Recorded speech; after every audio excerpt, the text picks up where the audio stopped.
The Law of One, Session 16. This one is about the 10 Commandments, the fourth density description, the Orion group, as well as the Guardians, the Crusaders, and a whole lot more. It is about double the length of time of some of the reading time as some of the other sessions. I'm not sure how long it will take to record. So it also took a lot longer to unpack or to move through. But I've had some of them that had a really long reading time, but they recorded much more quickly. So let's see about this one. Okay, the questioner. I would like to ask, considering the free will distortion of the Law of One, how can the Guardians quarantine the earth? Is this quarantine within the free will distortion? Excellent question. Ra. The Guardians guard the free will of the people of the density on this planet. The events which require activation of quarantine were interfering with the free will of your people. So whichever entities were interfering with us, we did not know that that's what was happening, and so our free will was being messed with, and the Guardians stepped in to help with that. So the questioner continues, I may be wrong, but it seems to me that it would be the free will of the Orion group to interfere. How does this balance against the other concept you just gave? Honestly, I've contemplated this in the past, probably maybe the first or the second time that I listened to this book. It is a very interesting question and contemplation. Ra. The balancing is from dimension to dimension. The attempts of the Crusaders to interfere with free will are acceptable upon the dimension of their understanding and level. However, the people of this dimension you call third, and I have the little note here, don't they also call this the third dimension? These people of your dimension form a dimension of free will which is not able to recognize in full manipulation. So basically what they're saying is that these Crusaders that interfere with our free will are doing so from a higher dimension that we are not able to perceive from. And therefore, the playing field is not fair. If they are to mess with our free will, they have to do it from the same dimension that we're on to make it fair. And that's why the Guardian stepped in. Thus, in order to balance the dimensional variances in vibration, a quarantine was set up, this being a balancing situation whereby the free will of the Orion group is not stopped by giving a challenge. And I have a However, there is more.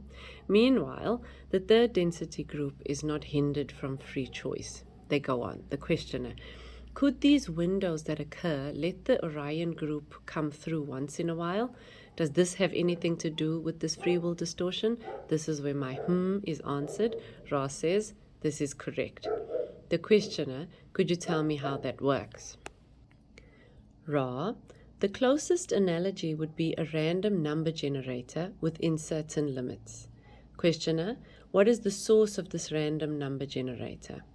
Is it created by the Guardians to balance their guarding, or is it a source other than the Guardians?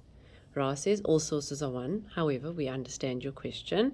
The window phenomenon is an other self phenomenon from the Guardians.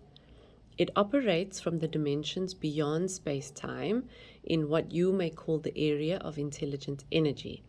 Like your cycles, such balancing, such rhythms are as a clock striking. In the case of the windows, no entities have the clock. Therefore, it seems random. It is not random in the dimension which produces this balance. This is why we stated the analogy was within certain limits. So the clock striking, to us, it's like on the hour, but from wherever this kind of clock it has been created, it has the same kind of rhythm as our clock, but it's a rhythm that we don't understand. And so windows will open up that basically give the Orion group an opportunity to come through, to kind of access the earth. But they don't know when those windows will open up. The questioner, then this window balancing prevents the guardians from reducing their positive polarization by totally eliminating the Orion contact through shielding. Is this correct? So in other words, if the guardians completely block the Orion group, they'd be removing the Orion group's free will, and that would reduce the guardians' positive polarization. In other words, bringing them closer to neutrality or closer to service to self. So Ra says, this is partially correct. In effect, the balancing allows an equal amount of positive and negative influx. This balanced by the mind-body-spirit distortions of the social complex.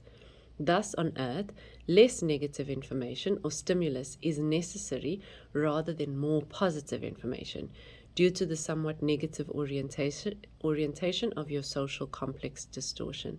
So in other words, removing negative influence is more effective than piling on more positive stuff. I guess because we're so negatively influenced already. Though I do have that image in my mind of, have you seen, there's this video of a glass full of like muddy water, and then somebody kind of holds the glass under a running tap and uses the analogy for healing. That healing is not trying to remove the dirt from the water. It is just running more clean water into the dirty water, which will eventually flood out the dirty water. I've actually explored this on my own healing journey in the past. This is not what they're saying, by the way. They're saying you need to remove the negativity. I was piling on a lot of positivity at one point, and I could feel that it was helping to shift the way that I navigated the world and myself and related to myself and other people. And it was helping, but it was helping at kind of a surface level. It was like at some point you have to go and pull the weeds out, And so doing the deep questioning work of like questioning your beliefs and seeing the truth that none of them are true and collapsing that whole belief structure took a different approach. It was not an approach of piling on more positivity, because the positivity was kind of almost, it was helping on the surface, but it was also masking the weeds, like the weeds were hiding underneath. And so maybe this is what Ra is referring to, is that those weeds are just going to keep growing.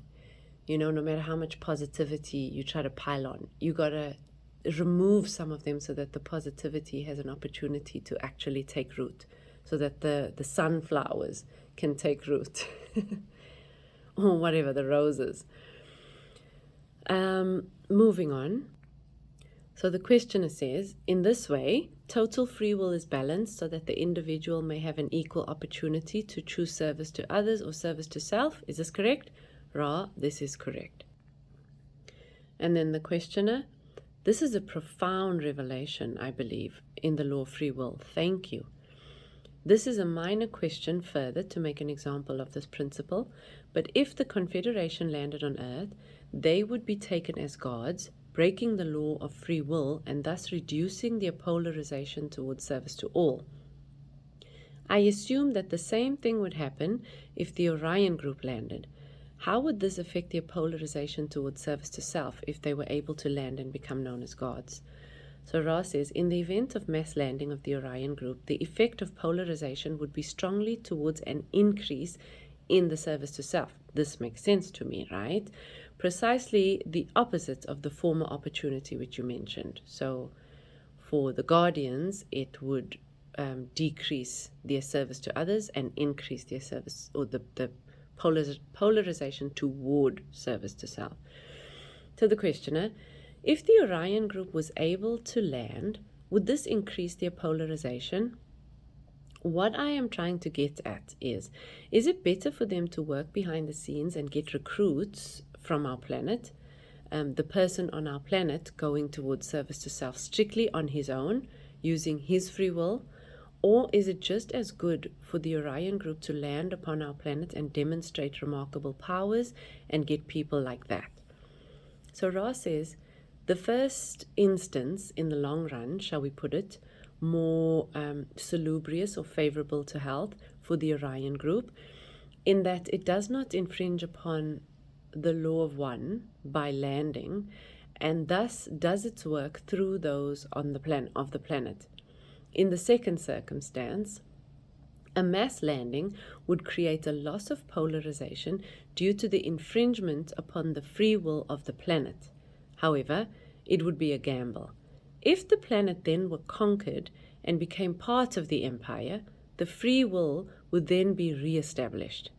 This is restrained in action due to the desire of the Orion group to progress toward the one creator. So in other words, they don't do this because they want to progress toward the one creator as well, even though they're progressing on a negative polarity. This desire to progress inhibits the group from breaking the law of confusion. I made a little note here saying that I had the following thought while I was reading this. What I don't understand about polarization being lost because of the breaking of free will is how. How do they lose their polarization towards service to self by breaking free will? Because they're still doing the wrong thing. Maybe I don't understand it well. Hold on. I do get a little clearer on my thoughts, but I'm sharing them as I was going through that paragraph. If they do something in service to self, it strengthens their polarization. To depolarize means to move closer to neutrality or towards service to others. How is that possible when they're doing something doubly negative? The first, landing and getting people to praise them, and the second, breaking the law of free will. And then the second part of the answer, where they talk about the Orion group having a desire to also progress toward the one creator, and that's what stops them, from taking this action. I still don't understand why breaking the law of confusion or breaking any of the laws would inhibit their progress.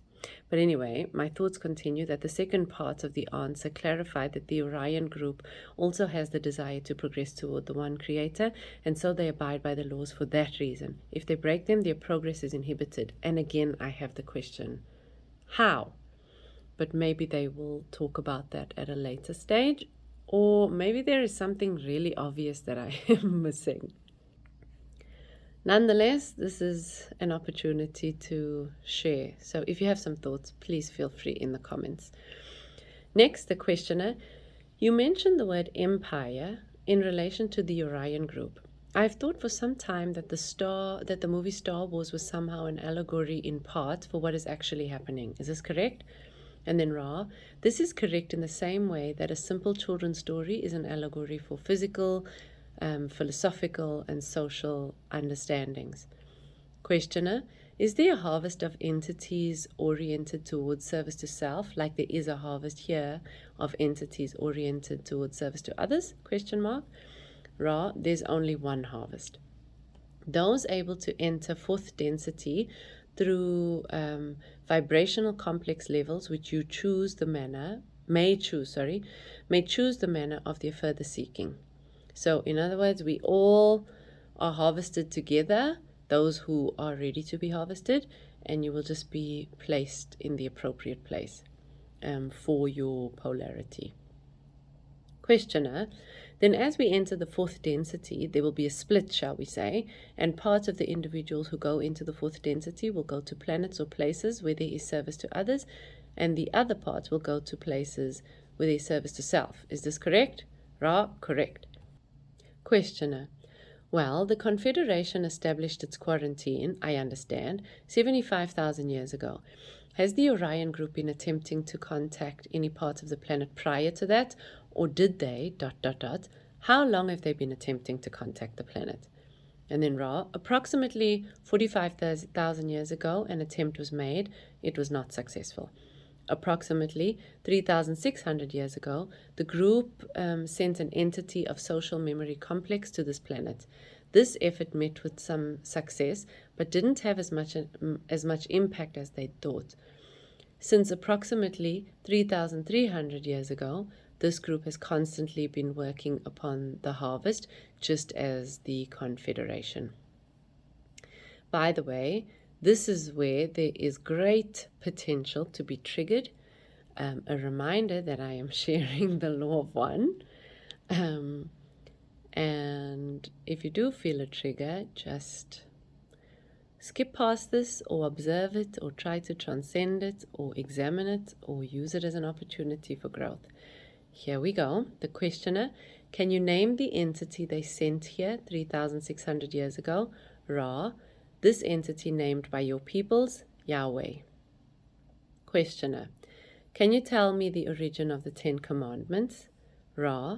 The origin of these commandments follows the law of negative entities impressing information upon positively oriented people. The information attempted to copy positivity while retaining negative characteristics. The questioner, was this done by the Orion group? Ra. Correct. Questioner, what was their purpose in doing so? Ra. The purpose of the Orion group is conquest and enslavement, as we've mentioned before. This is done by finding and establishing an elite and causing others to serve the elite through various devices, such as the laws you mentioned and others given by this entity. The questioner, was the recipient of the laws or the 10 Commandments positively or negatively oriented? Ra, the recipient was of extreme positivity, thus accounting for some of the pseudo-positive characteristics of the information received. As with contacts which are not successful, this entity, and they say Moshe, which I looked up, is an old Jewish name meaning Moses, this entity did not remain a credible influence among the people first exposed to the philosophy of one, and he spent the rest of his days in a saddened state, my reading, having lost the honor and faith with which he had begun the conceptualization of the law of one and the freeing of those who were of his tribes. The questioner, if this entity was positively oriented, how was the Orion group able to contact him? Ra, this was an intensive battleground between positively oriented forces of the Confederation origin and negatively oriented sources. The one called Moses was open to impression and received the law of one in its most simplest form. However, the information became negatively oriented due to his people's pressure to do specific physical things. This left the entity open for the type of information and philosophy of a self-service nature. This is, I mean, look where we are, how many years later, still learning from this one collapsing maybe in, toward doing what is right and not right. It really makes me think of how you have to be so careful about what your intentions or what the intentions are, under your actions. Even if on the surface you're saying I'm doing this for good reasons, for positive reasons, because I want to help people, for service to others reasons. I do believe that there is a lot of service to self that comes through service to others. Where that line is, I'm not so sure. Maybe Ra will clarify that along the way. Also, I believe that there are things that we can do in service to self that are service to others. For example, doing your healing work or your awareness work or your purification work, whatever it is, to come into more of an alignment with truth. Spending that time selfishly, in inverted commas, focusing on your own development so that you're able to serve, Yeah, but maybe there'll be some clearer way of understanding this further along. Let's see as it goes. Questioner. It would be unlike an entity fully aware of the knowledge of the law of one to ever say, "Thou shalt not." So he means in the Ten Commandments. If Moses were really transmitting the law of one in its purest as possible form, he wouldn't prohibit or remove free will. He might only educate people on the consequences of their actions. This is my assumption, from what Ra has been teaching, is to not tell somebody not to do something, but rather to educate them as to the consequences of, if you do this thing, I mean, you're free to do it, but it's going to polarize you more in this direction or in this direction, neither of which is bad. It might, negatively impact your fellow man. If you're okay with that and you want to progress towards service to self and along that path, the negative path, then okay, by all means. But know that you are polarizing in that direction. But that's "thou shalt not." Interesting point. Ra, this is correct. The questioner. Can you give me some kind of history of your social memory complex and how you became aware of the law of one? Ra, the path of our learning is graven in the present moment. There is no history as we understand your concept. Picture, if you will, a circle of being. We know the Alpha and Omega as infinite intelligence. The circle never ceases, it is present. The densities we have traversed at various points in the circle correspond to the characteristics of cycles. And then he begins to break the cycles down. The first, the cycle of awareness. The second, the cycle of growth. These are all the densities. The third, the cycle of self-awareness. The fourth, the cycle of love or understanding. He actually didn't finish breaking down the densities from a previous session, so this continues that process, but in short form. The fifth, the cycle of light or wisdom. Sixth, the cycle of light love, love light, or unity. Seventh, the gateway cycle. And eighth, the octave which moves into a mystery we do not plume. Questioner. Thank you very much. In previous material, before we communicated with you, it was stated by the Confederation that there is actually no past or future, all is present. Would this be a good analogy?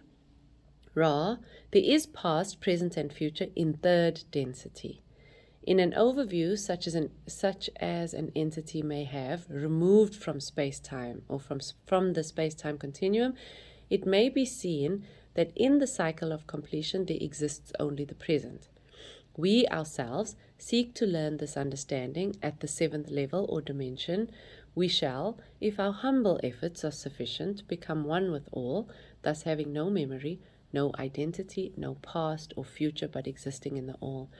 I can't tell you how much I desired this at one point.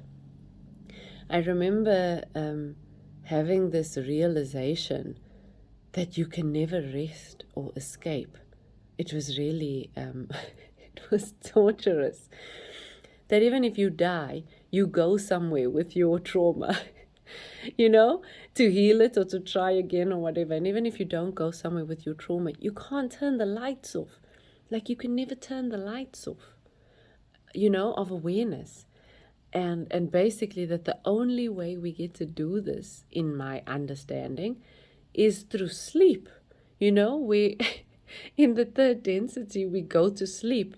We turn the lights off. I mean, the soul is probably not getting the sleep that we get, because I believe it doesn't need it. But for the satisfaction of being able to take a break, this really haunted me for a little while. It was like, I can never get away from any of this. I can never just climb under a rock and go to sleep for 100 years or something and then come back when I'm ready, I can never switch this off. And so the idea of merging with Source was like, I just want to do that then. to just remove this limited perspective. Yeah, it was it was an interesting time of contemplation. The questioner, does this mean that you would have awareness of all that is? Ra, this is partially correct. It is our understanding that it would not be our awareness, but simply awareness of the Creator. In the Creator is all that there is. Therefore, this knowledge would be available. The questioner, well, roughly how many planets, he moves on, roughly how many planets in this galaxy of stars that we're in have aware life regardless of density? Approximately 67 million. Questioner, can you tell me what percentage of those, third, fourth, fifth, sixth density, etc., roughly, very roughly, what percentage of those are third, which are fourth, fifth, sixth? Ra says 17% for the first density, 20% for the second, 27% for the third, 16% for the fourth, 6th for the fifth. The other information must be withheld. The free will of your future is not making this available. We shall speak on one item. There is a fairly large percentage, approximately 35%, of the intelligent planets which do not fit into the percentiles. These mysteries are of 6th and 7th density and are not available for our speaking. Questioner, of these first 5 densities, have all of them progressed from 3rd density by knowledge and application of the law of one? Ra, correct. Questioner, then the only way for a planet to get out of the situation that we are in, or the only way for the population to, is to become aware of and start practicing the law of one. Is that correct? Ra, this is correct. Dun dun dun. The questioner, can you tell me what percentage of 3rd, 4th, and 5th density planets, which you have spoken of here, are negatively polarized or polarized towards service of self or for self? And then Ra, this is not a query to which we may speak given the law of confusion. We may say only that the negatively or self-service oriented planets are much fewer. To give you exact numbers would not be appropriate. Sorry, buddy. Questioner, I would like to make an analogy about why there are fewer negatively oriented and ask if the analogy is good. And then he goes on to give the analogy. In a positively oriented society with service to others, it would be simple to move a large boulder by getting everyone to help move it. In a society oriented towards service to self, it would be much more difficult to get everyone to work on the boulder for the good of all. Therefore, it is much easier to get things done to create the service to other principle and to grow in positively oriented communities than it is in negative. Is this correct? Ra, this is correct. Questioner, thank you very much. Can you tell me how the Confederation of Planets was formed and why?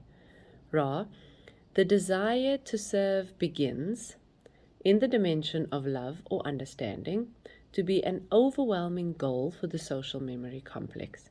Thus, those percentiles of planetary entities, thus approximately 4% more of whose identity we cannot speak, found themselves long, long ago in your time seeking the same thing, service to others. The relationship between these entities, as they entered an understanding of other beings, other planetary entities, and other concepts of service, was to share and continue together these commonly held goals of service. Thus, each voluntarily placed the social memory complex data in what you may call a central thought complex available to all. This then created a structure whereby each entity could work in its own service while calling upon any other understandings needed to enhance the service.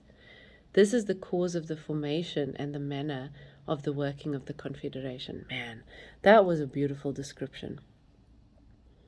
I don't know if you could picture that in your mind, like each individual entity putting something into a social memory box, almost. That's what I'm imagining in my mind.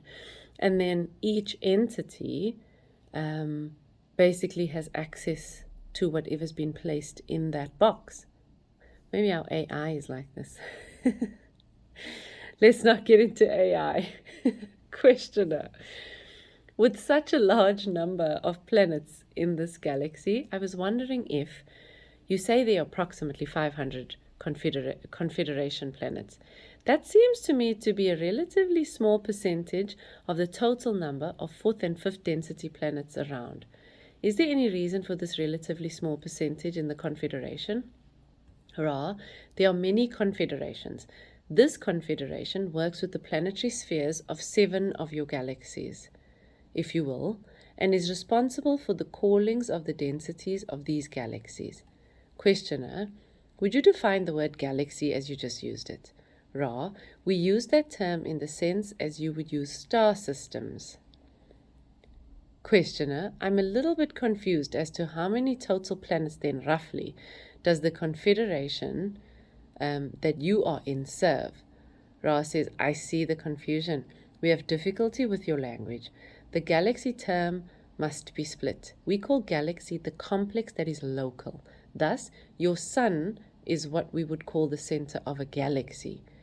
We see you have another meaning for this term. And then the question, yes.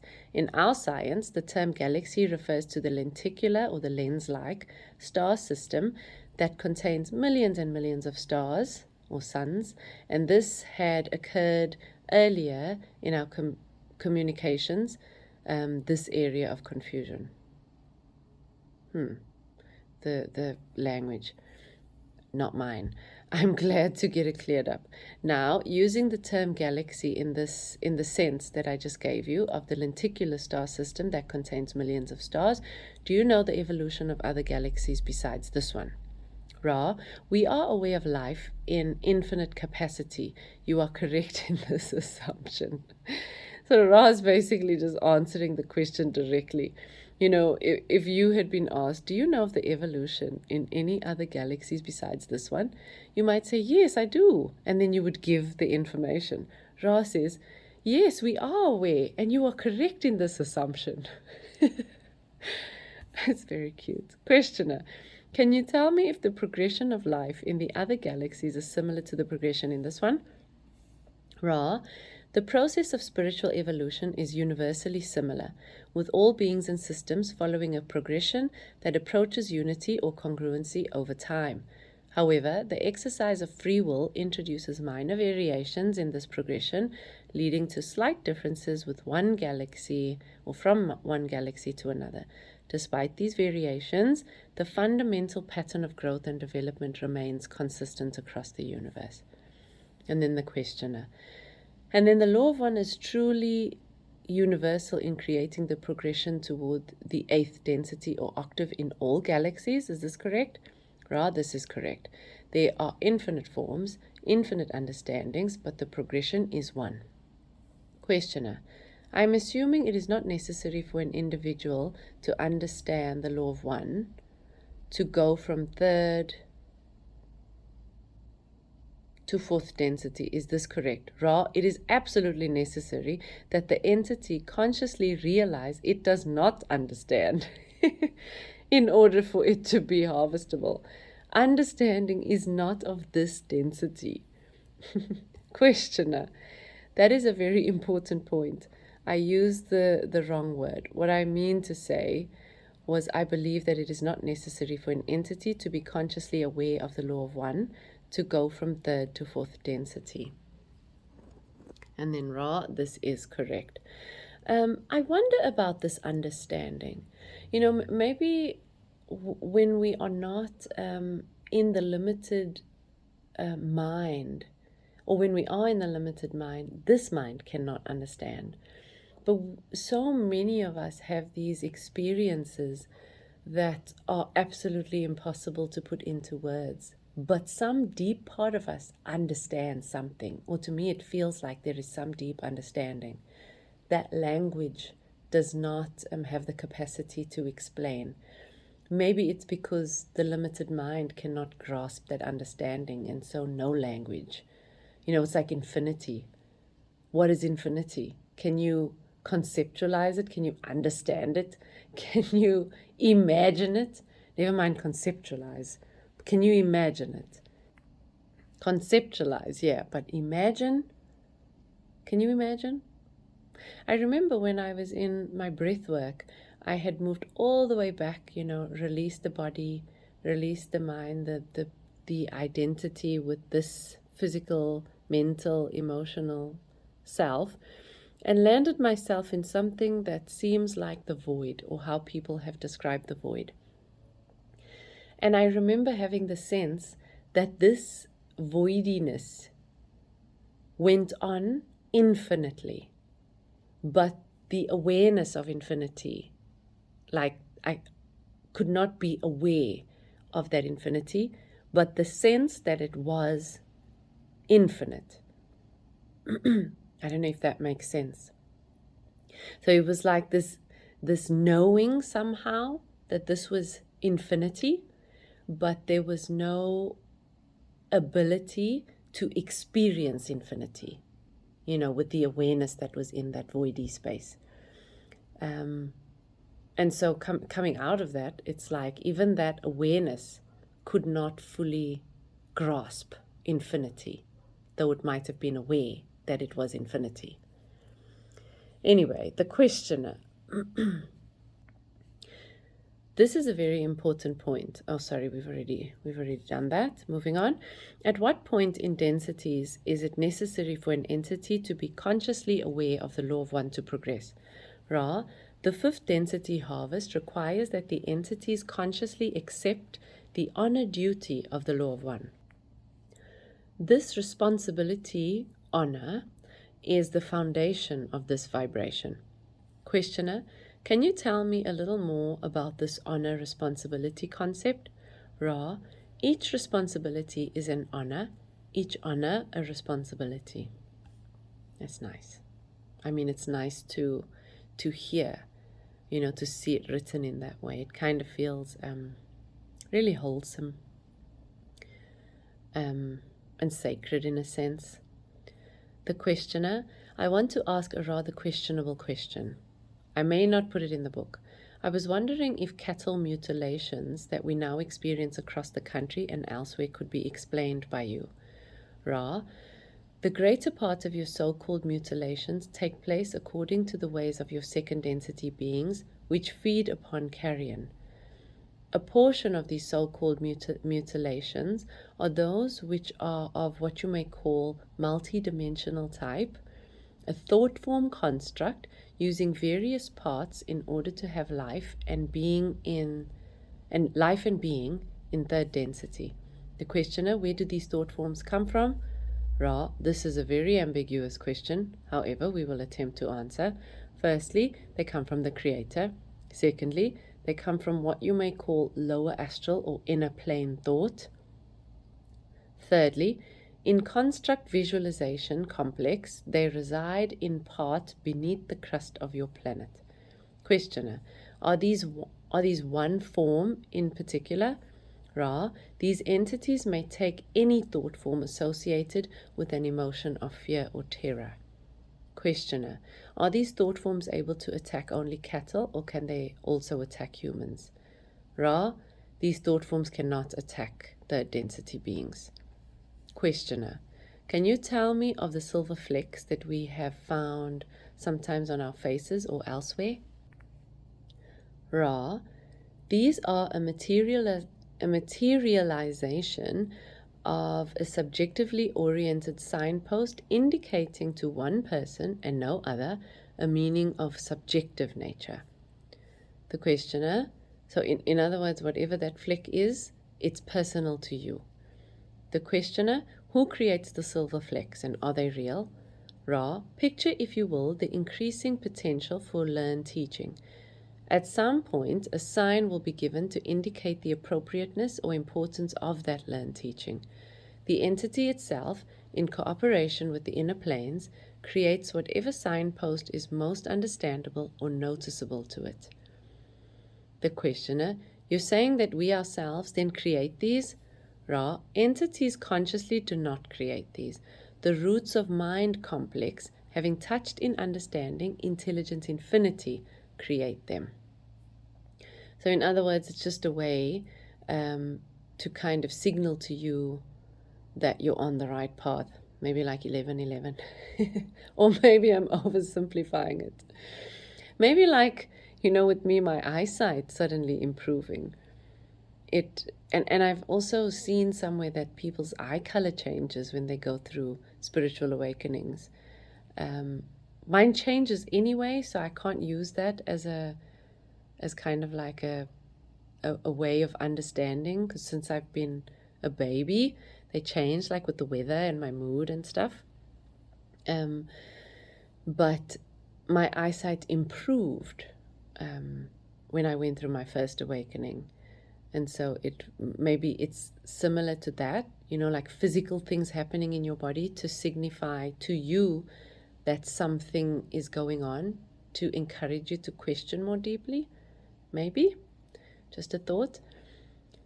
And then Ra, or the questioner, thank you. Is it possible for you to give a small description of the conditions in fourth density? Ra, we ask you to consider as we speak that there are no words for positively describing fourth density.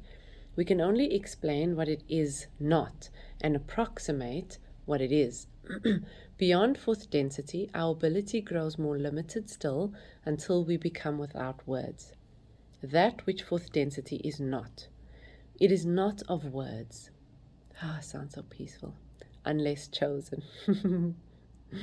It is not of heavy chemical vehicles for body complex activities.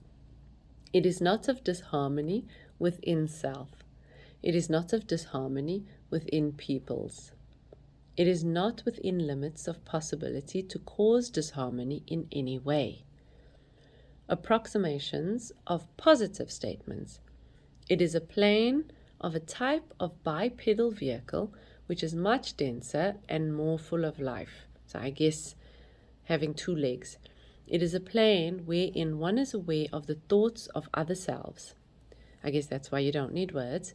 It is a plane where one is aware of the vibrations of other selves. I think many of us already have this capacity. It is a plane of compassion and understanding of the sorrows of third density. It is a plane striving towards wisdom or light. It is a plane wherein individual differences are pronounced, although automatically harmonized by group consensus. I guess this is where we really struggle, is allowing others to be different, and finding a way to kind of work together with our differences, accepting each other's differences. This is our big learning. The questioner, could you define the word density as we have been using it to give us a deeper or a little greater idea of the concept of this term when used by you? Ra, the term density is a mathematical one. The closest analogy is that of music, whereby after 7 notes on your Western type of scale, the 8th note begins a new octave. Within your great octave of existence, which we share with you, there are 7 octaves or densities. Within each density, there are 7 subdensities. Within each subdensity, 7 sub-subdensities, and so on infinitely. The questioner, I noticed that the time we have used has gone slightly over an hour. I would prefer to continue, but I want to ask at this time as to the condition of the instrument. Ra, the instrument is in balance. It is well to continue if you desire. There's not too many more questions. The questioner. All right, continuing with what we were talking about, namely densities, I understand then that each density has 7 subdensities, which again have 7 subdensities, which again have 7 subdensities. This expands at an extremely large rate as things are increased in powers of 7. Does this mean that in any density level, anything that you think of is happening, and many things that you never thought of are happening? Are there? Everything is happening? This is confusing. Ra, from your confusion, we select the concept with which you struggle, that being infinite opportunity. You may consider any possibility, probability complex as having an existence. And then the questioner, does what we do when we think of possibilities that can occur, say daydreaming, do these become real in these densities? Ra, the impact of daydreams varies based on their nature. Daydreams that are personal and emotionally charged can manifest in the individual's reality because they draw on their personal energy. In contrast, general non-personal daydreams contribute to the infinite possibilities of the universe but do not directly alter the individual's personal reality. This highlights the power of intention and focus in shaping one's experiences and the broader interplay between individual thoughts and the collective energy of creation. So basically manifestation or conscious manifestation. The questioner, to make this a little more clear, if I were to daydream strongly about building a ship, would this occur in one of these other densities? Ra, this would have, or shall occur. Questioner, and then if an entity daydreams strongly about battling another entity, would this occur? Ra, in this case, the entity's fantasy concerns the self and other self. This binds the thought form to the possibility probability complex connected with the self who created it. This then would increase the possibility or probability of bringing this into third density occurrence. So because of their strong imagination, the possibility of it becoming a third density experience in this physical plane consciously is possible. Questioner, does the Orion group use the principle to create conditions brought about to suit their purpose? Ra, we will answer more specifically than the question. The Orion group uses daydreams of hostile or other negative vibratory natures to feedback or strengthen these thought forms. The questioner, do they ever use any, shall I say, gratifications of the physical body to amplify such daydreams? Ra, they are able to do this only when there is a strong ability on the part of the receiving person toward the perception of thought forms.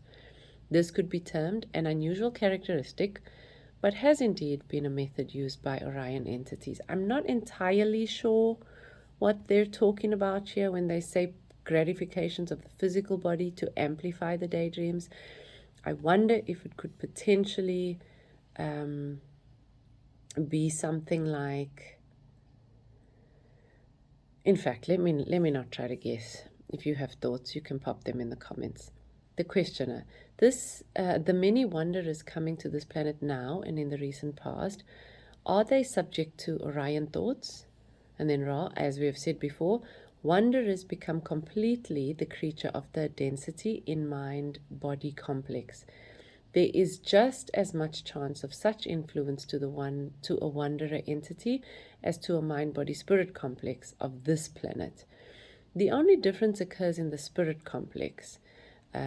If it wishes, has an armor of light, if you will, which enables it to recognize more clearly that which is not as it would appropriately be desired by the mind-body-spirit complex. This is not more than a bias and cannot be called an understanding. This makes me think of like right action. I remember before studying anything around yoga that I had this knowing that my words and my actions were right. But it wasn't even like a conscious kind of egotistical, like I know my thoughts and my actions and my words are right. It wasn't like that at all. I just was in such faith, such alignment, such trust, and such awareness of myself that I knew that the place I was acting from was pure. Later on, yoga gave me the term right action, and I understood the experience through that lens. So I wonder if this is what he is referring to. Furthermore, the wanderer is, in its human form, less distorted toward the deviousness of third density positive or negative confusions. Thus, it often does not recognize as easily as a more negative individual the negative nature of thoughts or beings. So basically, they can be fooled easily or taken advantage of. because they don't identify negativity as easily. The questioner, would then the wanderers, as they incarnate here, be high priority targets of the Orion group? Ra, this is correct. Please don't like drop into fear because of this line. I think we are so much more empowered than we imagine, and much more powerful, especially when we study stuff like this, right? To ensure that we are not influenced in this way or minimize the possibility of that happening. The questioner, and if a wanderer were to be successfully infringed upon, shall I say, by the Orion group, what would happen to this wanderer at the harvest? A gentle reminder, love solves everything. Ra, if the wanderer entity demonstrated through action a negative orientation toward other self, so if they did bad things to other people, it would be caught, or that entity would be caught in the planetary vibration. When harvested, it would possibly have to repeat the master cycle of the density as a planetary entity.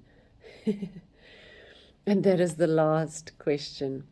Love solves everything. I'm going to leave that one with you guys, a very, very long session. I hope you got some little golden nuggets from this one.